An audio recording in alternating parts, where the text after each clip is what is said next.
একটা মার কাছ থেকে তার বাচ্চা এরোপ্লেন থেকে পড়ে যায়। তার একটু পরে এরোপ্লেনটা বার্স্ট হয়ে যায়। বাচ্চাটা আস্তে করে সমুদ্রে প্যারাশুটে করে নামতে থাকে। একটা কুত্তার বাচ্চা এসে তাকে বাঁচানোর জন্য কুকুরটা বাচ্চাটাকে কাঠের বাক্সের উপর বসিয়ে সমুদ্রের পাড়ে বা দ্বীপে নিয়ে আসে।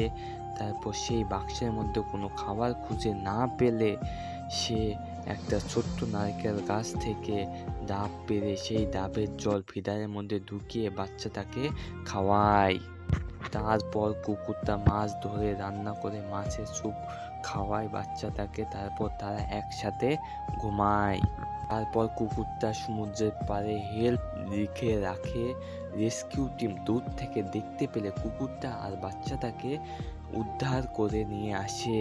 কি বন্ধুরা, এখনো তোমরা এই কুকুরটার জন্য লাইক সাবস্ক্রাইব করোনি? তো প্লিজ লাইক সাবস্ক্রাইব করে দাও।